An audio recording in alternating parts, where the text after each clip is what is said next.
All right, so our goal tonight is we're going to talk about let me get when a coach comes out to watch you play. So let me get my screen shared.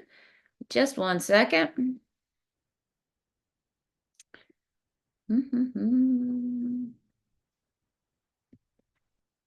Well, there we go.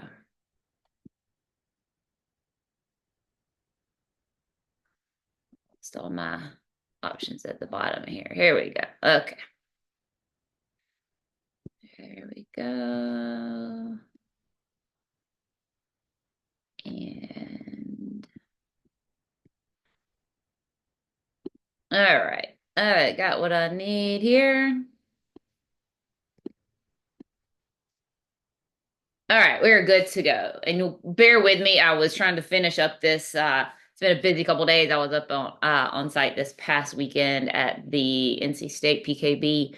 I will be on site this Saturday for Salisbury. This Saturday, I'm not used to doing back-to-back events. I mean, not that that's that big a deal, but she's been a busy couple of days, so I was trying to edit a few things on here. So I'm hoping that I got everything on here, and I've actually went in and added some coach quotes, which I thought y'all would really appreciate on here.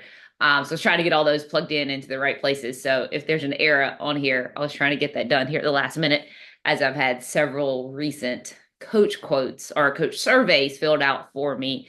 So I wanted to make sure I got those added in. So, but let's dive in. I know a lot of y'all have been on these before, so if you haven't, just in case you haven't, like to at least just a little bit about me, just so you know who I am, who you're talking to if you've not been on a webinar before, or been to a Recruit PKB event. I am Brady Jackson. I've been with the PKB for a little over 12 years now. I've had my business, Brandy Jackson Golf, for 14 years now. This past month was right at 14 years since I have been doing this recruiting consulting thing, which has been an awesome experience. After I played for about 8 years professionally, I played collegiately at Furman University. But a little bit about me. Now my life really is all about the girls and playing college golf and helping them get to that level, along with fostering dogs, which I always have to say, bear with me. I never know what is going to happen with the dogs that I have. One is currently being occupied with a chew bone. I have another little foster pup right here under me, and then my two dogs. So always try to keep them occupied, but never know if I might have to pause and get one put up in another room to where we can't hear them. But love the opportunity to get to do what I do after having the career that I had that didn't quite pan out the way I wanted it to, and actually a lot of what I did not do well, what I didn't have, and while I had a super supportive family who just did so much for me.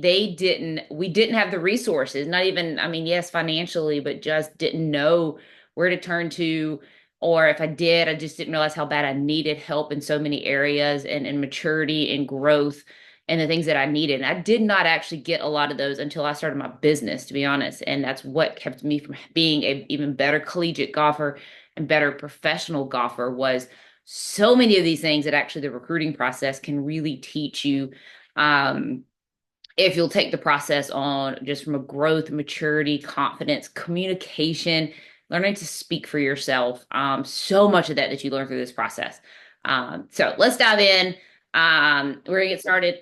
Oh, hit my elbow on my desk. We're gonna get started talking about a few different topics within, when a coach is planning to come out and watch you play.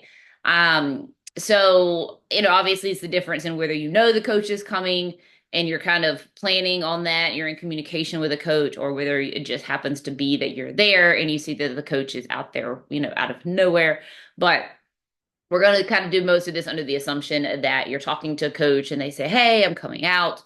Maybe a few things that you would do prior to that in terms of talking to the coach, how to handle yourself the day of the tournament, things to be aware of, understanding what those coaches are looking for. And then parents, obviously, if you're out there at the tournament, coaches are definitely looking at you and what you're doing. And then things you can be doing after the round, after that coach has watched you played, in terms of following up and things to think about as far as that goes. So first is what to do prior to that coach coming out to watch you play. So for sure, once you know your tea time, send them a message, let them know, hey coach, I go off at such and such, off number one. And, hey, I'm really excited for you to come out and watch me play. If you had some thoughts, um, maybe you've already played the practice round, maybe you had to play it the weekend before or something. You've already played practice round or played this course before. Coaches just love, no, they don't like lengthy emails that are about stuff they don't need to know about. Or, of course, if you're emailing coaches that aren't interested, they don't need these long, lengthy emails that tell them stuff they don't need to know, that kind of stuff, of course. But of course, if a coach is interested, they like little tidbits of insight because, again, you'll learn a little bit through this that coaches like to know about your passion for things, your insight about things. So sharing some thoughts prior to this, if you have any, is great. And then, if there's a weather, if you get closer, ideally you've got their cell phone number that you're maybe able to text them versus email, but say there's some kind of delay or something, it's not your responsibility necessarily to have to update them about these things, but if you get a chance to, and, something does come up and there is a delay or weather or something, and you happen to think about it, certainly let them know because they may not be able to find out through the tournament unless it's posted on social media or something. But it definitely doesn't hurt to let them know, hey, coach, found out our tea times are delayed or whatever. Certainly try to stay in communication with them, especially if they know you're really the main person that they're coming out to watch. So let me just back up a little bit. Um, you know, that's really the main things to do prior to the coach coming to watch you play. There's really not a whole lot. Again, this is going to be kind of pending where you're at in that relationship with the coach. There's really not a ton to do prior to that coach coming to watch you play. These are just a couple of things, pending any other outstanding kind of circumstances or something that would come up. So this is a big one. How do you handle yourself the day of the tournament? So this first little bit, it's kind of about the warm up part. So and the coach may not be there during this time. So it may not even matter, but also you may not know the coach may be there, just kind of lurking around, actually might be in the pro shop and doesn't realize that the coach can see you. One of the biggest ones, and this is both for you all as players and the parents, a big thing, especially as you're getting, obviously, for most all of you, you're going to be getting into junior year or, you're going into senior year. Some of you on here might be still just going into sophomore year, but you're still on here for this. But by this time, you should really be handling and managing things pretty much by yourself once you're at the golf course. Of course, maybe getting stuff out of your car, your mom or your dad's helping you with some stuff. But the more you're doing things by yourself at this point, the more that's going to impress a coach. Pushing your cart, getting stuff you need, just really handling stuff as much as possible yourself. Show your independence, show your ability to warm up by yourself, to hit balls by yourself, to do as much as possible by yourself at this point in time. That goes a very, very long way with the coaches when they're out watching you if they see you warm up. Some coaches will say they want to know, do you have any sort of routine or drills or anything that you go through, or, just how kind of focused are you? That's kind of hit or miss for just your personality. And I think a coach's personality, some don't put a big deal on warm up. Everybody's a little different. Some you're just really trying to kind of loosen up and get warmed up. Others are a little more serious, really kind of focused warm up. But the biggest thing is just kind of staying focused and just in general. But the big thing that I do hear a lot of coaches talking about is really seeing you be as independent as you can and doing a lot of the stuff for yourself, and just taking care of yourself at that point versus having your parents just doing everything and pushing your cart. That's little things that coaches talk about is when parents are always pushing the carts and taking things and, well, I'll do this and I'll do that, or being out there on the putting green with you, especially warming up and just really trying to be as independent as possible during this time. So out on the course, this definitely has a lot of these, and there's another section past this that talks even more about this into a little more detail, but a couple things that I see, and this starts really getting into a mental game side of things. So if you don't work with a mental coach, this is potentially a time some players start to see, oh my gosh, my mental game's so bad. Keep in mind, just because you struggle with this a little bit, I am all for a mental coach. I mean, I think we all could benefit from them. Us as adults can benefit from going to see therapists. I mean, I think anything that helps strengthen you mentally is nothing wrong with it at all. I don't think that everybody has to think I have to have a mental coach to go see all the time and just this constant thing by any means, especially if financially you can't do that. But to whether it's read books and try it that way, and you can really kind of handle it yourself. I read a lot of the Vision 54 books. They were awesome for my game. Morris Pickens has some books that he's written. They're awesome. He was a missing piece of my puzzle that was willing to work with me early on in my golf career.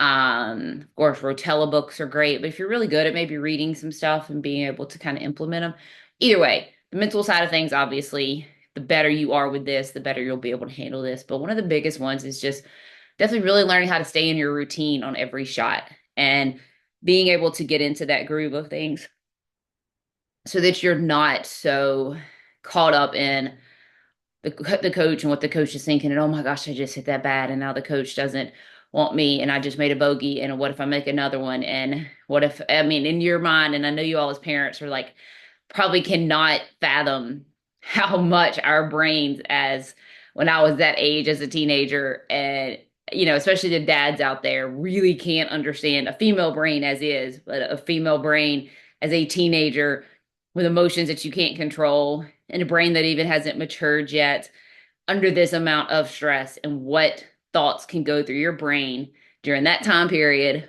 when a coach is watching.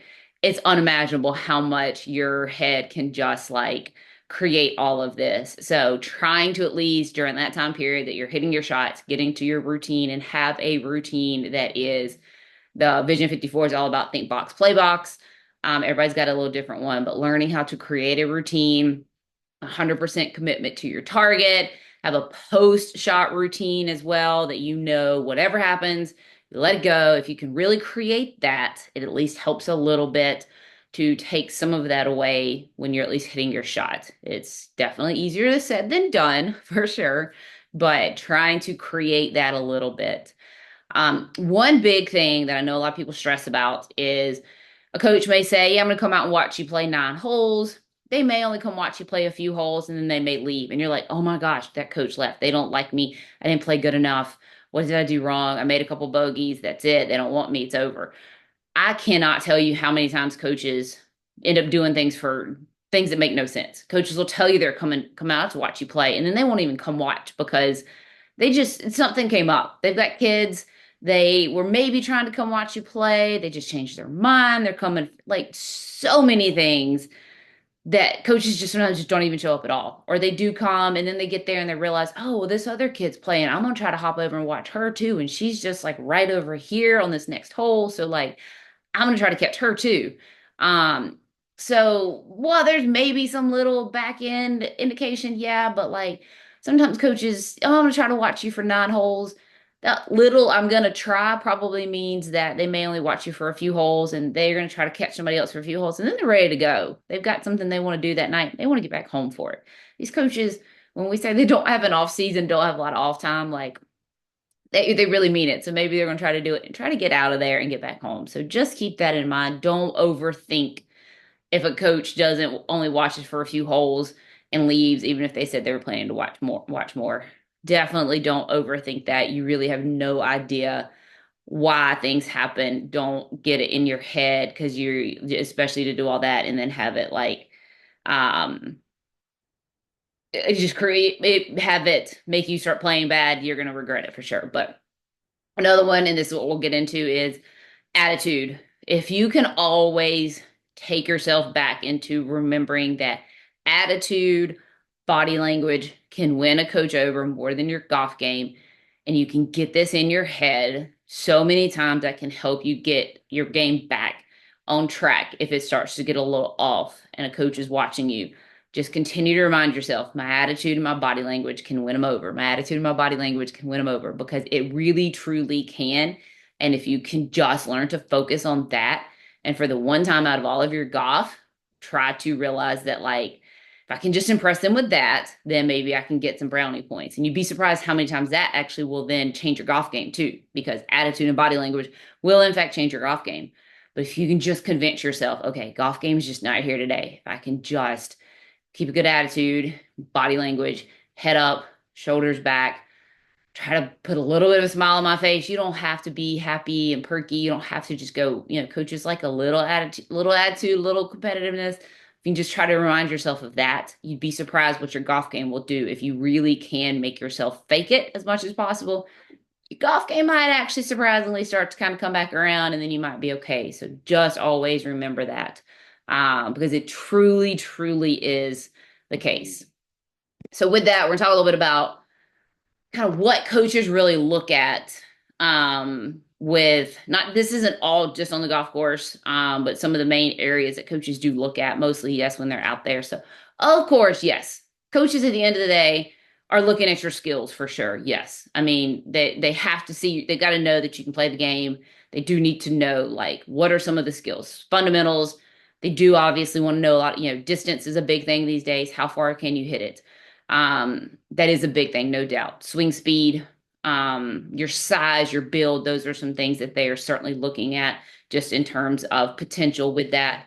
Um, you know, no doubt there. Oh, greens. How many greens are you hitting? How is your approach shots?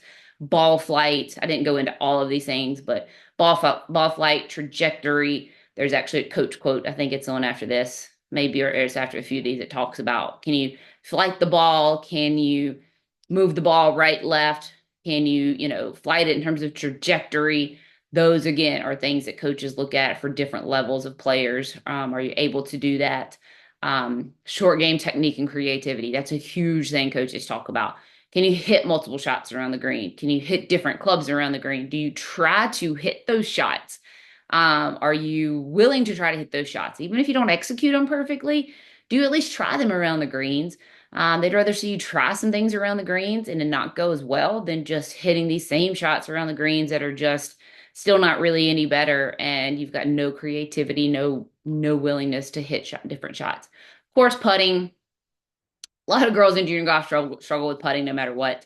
But of course, putting. But then golf IQ and course management. Those are two big things that they do want to come out and see you on the golf course.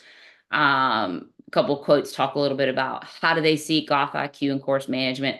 These are things that when you're somebody like myself, like the golf coaches, you've been in this game so long, you pick up on these little things that say who has it and who doesn't. I did practice around with a few girls on Friday. And I could just kind of see the difference in ones who started to pick up on a few little key things just in that day that, hey, you're picking up on this golf IQ and this course management stuff just a little bit on a few little things. But that's a lot of what we're trying to talk about, is just some of it is very common sense. But do you keep making the same mistakes over and over? Do you keep coming up short over and over?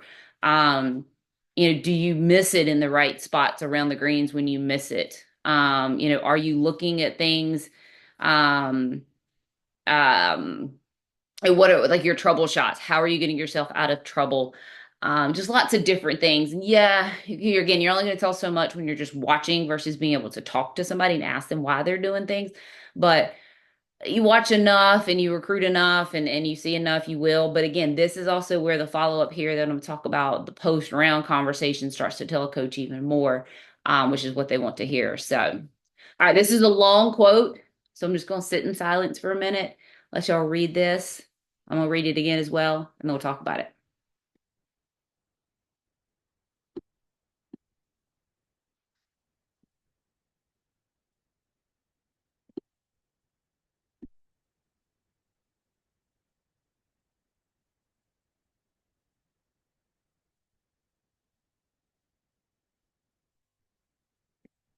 Oh, sorry.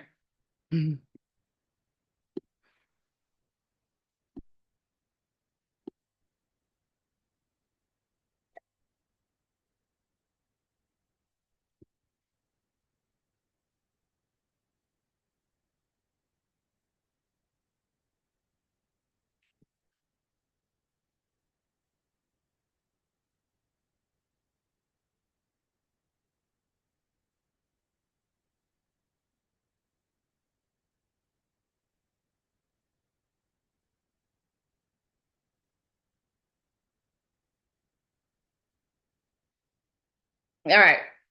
I hope you are done, or at least maybe right at the very end. But and again, just like I always talk about with doing these coach surveys, all coaches are going to tell you some different feedback. I've got these coach surveys with a bunch of different responses. I share all of this stuff with my current players, and they get to see kind of the full spectrum. I share little tidbits publicly and stuff like that.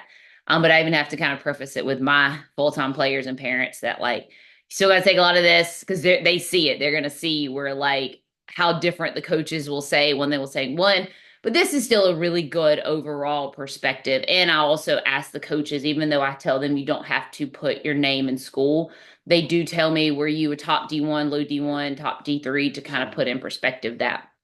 But this does tell you from a little bit of a skill level, kind of how the coaches look at some stuff sometimes, as far as what they sometimes look like from a next level type of golfer, especially a mid D1, top D2, is can you do some of these things? Can you hit some of this stuff? And this is a little bit of that next level golf.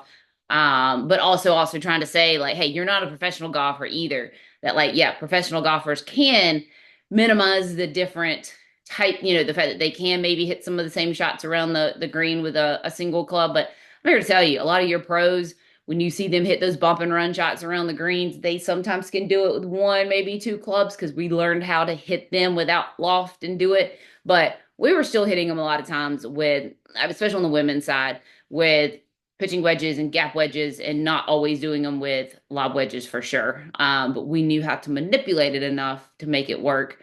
College players are obviously getting there, but junior players definitely not. You've got to learn how to hit different clubs around the green.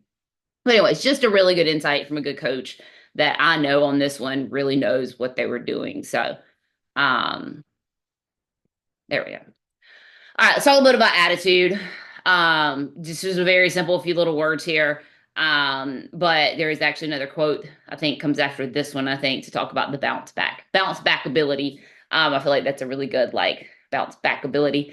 It all kind of go together, but definitely a big thing that coaches talk about. How do you bounce back, whether it's after one hole, after a bad stretch of holes, or from one round to another?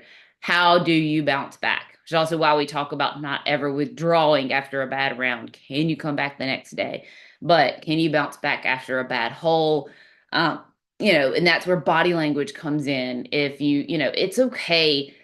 Most coaches will tell you they don't expect and they don't want you walking around always just happy go lucky and like you don't have a care in the world at all and always having to feel like you.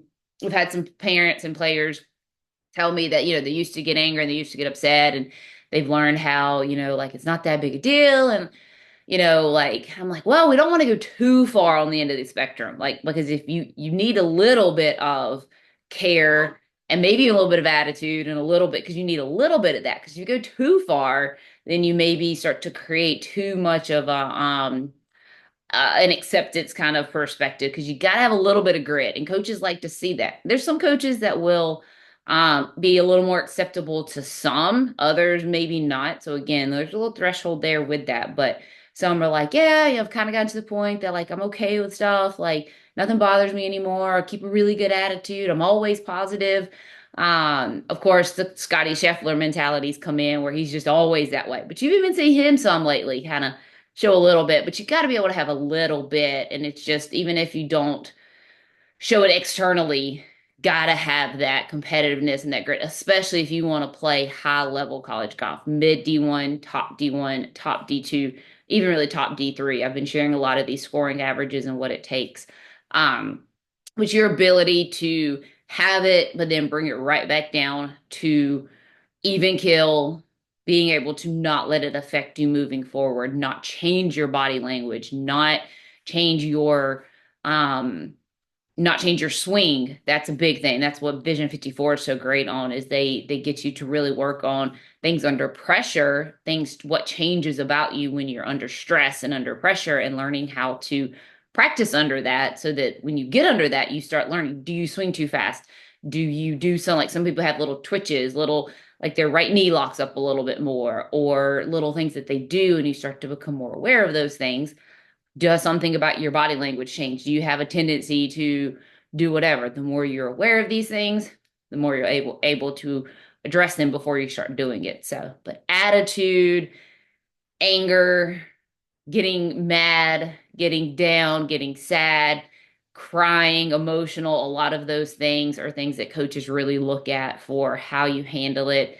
Are you so emotional, so upset that you feel like, it's way too much pressure? Where is that? So these are some big things coaches look at for sure. Coachability. So this is one you're not going to see a ton when a coach comes out to watch you, obviously, just to watch you play. Coaches aren't going to be able to see this as much, but this is something through the process. So I wanted to, I'd put this on the webinar highlights. So I wanted to talk about it. It's not as easily seen in a tournament, but it's a huge factor in recruiting. So one thing they may see this is if you do talk to a coach after a tournament. So sometimes coaches will actually want to talk to you after your round. If you're at a point where they are allowed to, maybe again, one of the follow-up things that I talk about is, maybe talking to a coach after a round. Do they give you some suggestions? Are you willing to listen to that feedback? Or do you already quote unquote know it all and you kind of just don't accept their feedback? Then, are you willing to try things a different way and actually stick with it?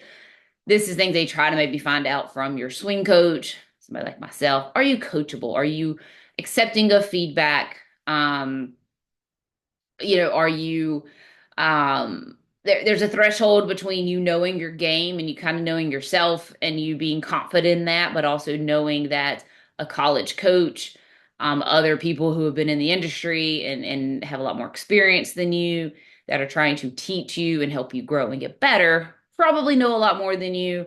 And you've got to be willing to trust the right people with your game and whatever it might be, strength, conditioning, mental, nutrition, whatever it is, and how coachable are you with that? How much are you willing to be pushed and be sometimes brought down a notch or two to then be built back up? Where is that threshold? So again, coaches are kind of looking at that sometimes through these post-round discussions, and just the recruiting process as a whole. They really want to know how coachable are you, or you just are you always going to be stuck that you know best?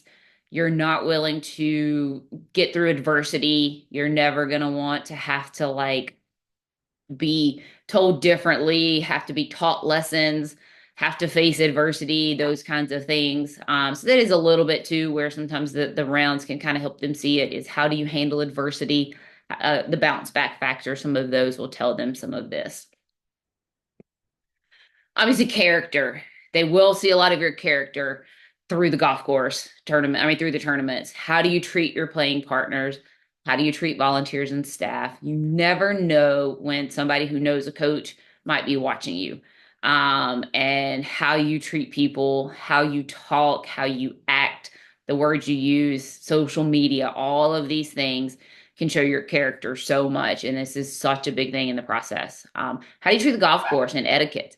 Big thing. Y'all are of age now. You should know the etiquette. You should know about fixing ball marks. You should know about, breaking bunkers and just all the little things. I saw this one player. It was a tiny little thing she did. And it wasn't even necessary, but it just made me think about it. But she picked up the baskets from the range on Saturday and carried them over there and put them back over by the ball machine. So it was a little small thing, but I was like, just even think about doing that. Just little things to make the course things better. Do you go above to do it? Do you do the minimum, or do you just do things that are not even close to being acceptable? So just know once you go through the recruiting process and you get in it, you're under the radar and you never know who knows who and who may be watching that knows somebody, or a coach might be around, even if they're not in their gear. But your character and how you treat people, how you treat your parents. I didn't really put this one on here. That very much goes both ways. How you treat your parents. So if a coach sees you and sees you treating your parent poorly, that's as much, that's another evaluation piece of your relationship with your parents. And both ways of that is a big thing that the coaches look at too. Because a lot of times they think once you get really comfortable with a coach, you're going to look at them a lot in a parental perspective, and you're not going to have any problem, being disrespectful to a coach after a little while, getting comfortable with them, if you've got no problem being disrespectful to your parents too. And so coaches are going to look at that. Really good quote here. Basically, coach, I watch everything, from body language on the golf course while recruiting to interactions with parents during a visit or while on the golf course. If a parent is overly involved in the process, it's usually a big turnoff because it interferes with me getting to know the actual player. With that being said, there needs to be a good balance of parent-coach interaction. I don't think it's fair for them to completely be shut out of the process. So this is tying kind of both the body language piece in. This was a kind of a twofold question into what we're about to talk about now, which is parents, being under evaluation as well at tournaments. So again, as I mentioned earlier, this is kind of that's what I mentioned earlier, is really let your daughter try to warm up and manage things herself, especially, at the beginning when she's out there getting warmed up. And just try not to just hover over. Let her do as much as possible herself, especially if a coach is out there watching. Then we get out on the golf course. I get asked this a lot about talking to the coach. Of course, it depends. Rising 2027 right now. D1 coaches, I think D2 as well. I got to double check the rules. D3, it doesn't really apply, but especially D1 coaches, you're still not allowed to talk to them until after, you can't have off campus communication with them yet. So theoretically, you can't speak to them technically now. 2026s, you can speak to coaches if you see them. But either way, I always say you're welcome to kind of introduce yourself to the coach as such and such as parents. Then always let a coach just have any more conversation at that point themselves. Don't force them to speak to you, because again, the rules may not apply. They may not want to use that as one of their quote unquote contacts because they're limited to how many times they can speak to you and or your daughter.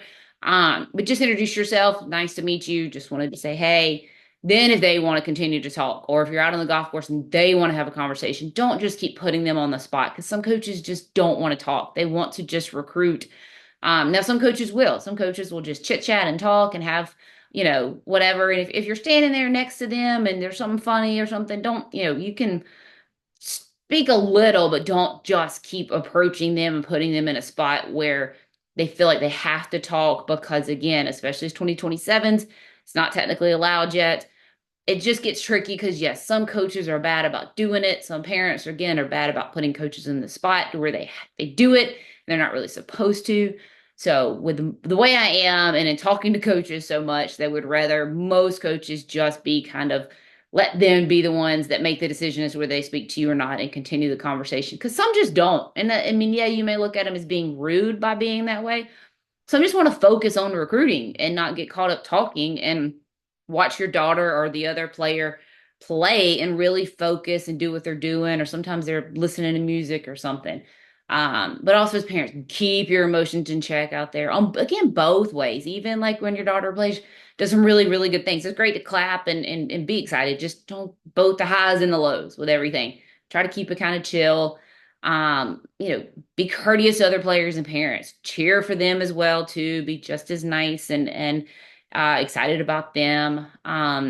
Just try to stay as chill and even kill and respectful as possible.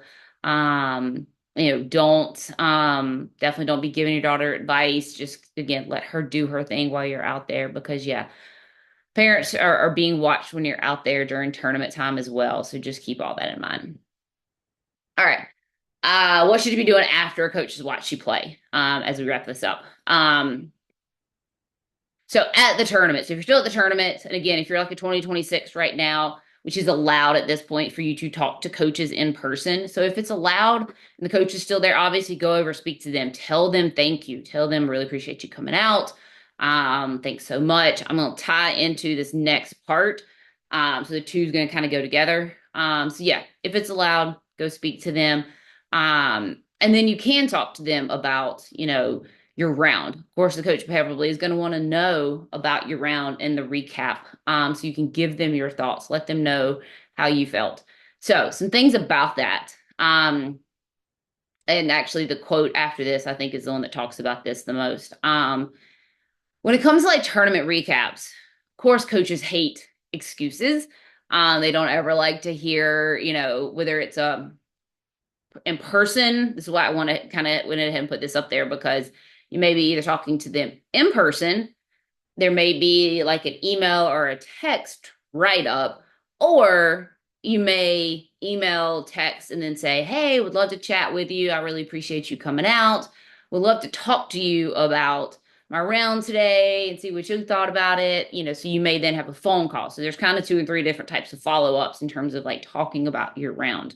Um, so of course, if you're just writing it, that's kind of just going to be a one-way kind of recap. But uh, coaches, when they're interested in you, especially, really want a good recap of your round. They want to know, especially if they saw you play, they want to know, especially if there was things that stood out about decisions, and like things that they were kind of wondering, well, I wonder what she did or what she was thinking when she did this. Like, of course, they kind of then want to know.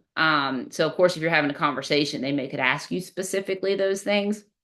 This is big things that I help my players with, as far as like, you can't just write a coach and say, hey, coach, I shot such and such and such and such and finished this. And yeah, it was a great tournament. And I go here and play. Like, they do want more than that. Like, they need to know, like, yeah, I mean, it's one thing to give them your stats, but it's what's one or two things you did well, but really, what are some things that like you learned that you need to work on to get better? That's one of the biggest things is, yeah, okay, so maybe the wind did blow really hard.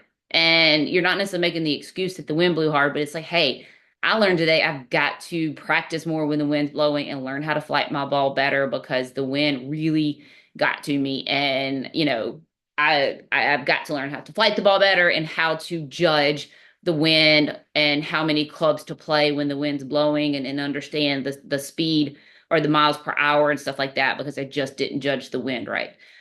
That's where you're basically saying, I acknowledge something existed, and that's probably why I didn't play better, but this is how I'm going to do it and take it better, and improve from it. Or, maybe your bunker play wasn't great. So, you've got to learn, I have to learn how to hit bunker shots better, whatever that might be. But, hey, but my bunker play wasn't great, but I did hit, 14 greens today, or, but my driver was really great. I hit, 13 fairways. And again, like, the more you can understand your game and you start to understand the little things that go together, and you can talk about it. But one of the biggest things is, what are you doing that you need to work on and improve? And how do you plan on doing that? That's the things the coaches want to hear. So again, whether it's through phone conversation, email, whatever that might be, that's what they kind of want to hear is, what are you analyzing about your round that you did well, that you need to work on, that you learned, sometimes even some of the rules or something that maybe you realized that you didn't do, or, just all these different things. That's what the coaches want to know is, what are you learning? How are you going to get better from the round? Maybe it's mentally, maybe it was attitude. I realized my attitude really just got crappy for a couple of holes. It's one thing to just say, I've got to do better. Okay, well, what does that mean? Like, that sounds great, but like, okay, I haven't been back to see I've got a mental coach, but I haven't been back to see her in a while. I need to schedule a meeting with her and let her know that, holes 14, 15, 16, I really struggle to stay in frame of mind, or after I've had two bogeys, I really blah, blah, blah. Like, the more specific and better, again, especially when these coaches are really interested in you, the better it is and the better it's going to be. So, couple quotes. I love seeing how a player bounces back from a bad hole or a bad round. Love talking to players after a rough round to see what they are telling others, and if hopefully it's positive, believing themselves. I think college golf is about handling adversity better than most and being mentally tough. If you can see how they handle the struggles and bounce backs, then they know they will be a resilient college player. Reflections of your rounds after. Are you pointing out things to work on or improve on the next days, or making excuses about what happened that round and just hoping luck is better to you in the future? So, yep. Okay. Oh, that was it. So that's kind of a lot of the coaches watching you, along with just the process in general with stuff too. Because again, a lot of this process is about communication with the coaches. That's why, again, it's why I talk about this process is so much of like learning skills that are necessary, and also the process, which is why, even though some players don't necessarily have to start the process so early, starting the process early gets you two things. It gets you more comfortable with some of this stuff, and taking ownership of your game with managing things yourself, learning how to reflect back on your rounds versus just having these rounds and then not even realizing, like, well, what did I learn? What do I need to get better with? How do I get better? All those things. It starts to get you to understand how to get better, what to do, um, and just teaches you, it kind of just gets you a little more prepared. Those first few times coaches come out to watch you play, it is hard. It's hard um, to look at them as opportunities for impressing coaches versus opportunity. It's hard to look at them for opportunities for success. Everybody looks at them as opportunities to fail, unfortunately, to start with. And you have to start looking at them as opportunities to succeed. And that is the difference sometimes in players who have already kind of hit that bubble of low 70s, and they're really kind of thriving and they've kind of got a little more maturity. They see these as, hey, this is my time to shine, versus some other players that are still really struggling with that maturity, the mental game. Skill wise, they're not that far off, but mentally, they're still struggling. And when this process kind of sets in and coaches are maybe starting to watch, it's a little more of a struggle there. So you've got to just be able to kind of hone in, and try to look at these opportunities as opportunities to thrive and not struggle. Share one thing with you all before I flip back to the video and then see if anybody has any questions. But I do have a couple opportunities if anybody's interested. This is just one thing that we're going to be pushing out a little bit. Um, I have some small group evals coming up. One's on May 28th and one is June 5th. I'll probably do at least one more towards the end of the summer. So these are like my full-time player evals, but I'll be doing them with 4 girls at a time, so they're a little more cost effective. So this is recruiting video, on-course eval, talk about recruiting, do a one-on-one session afterwards as well. So if anybody's interested, again, this will be May 28th. One will be June 5th at Cross Creek, which is here upstate South Carolina.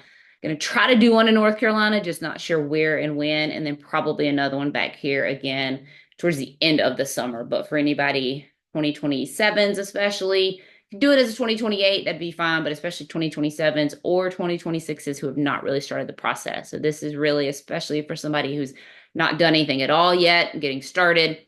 Shoot me a message if you're interested in either of these. You'll see some stuff come out through PKB as well, but if interested, these will be like play up to 4 girls. So wanted to just share that. So on my website, I don't know if you can get to it just yet.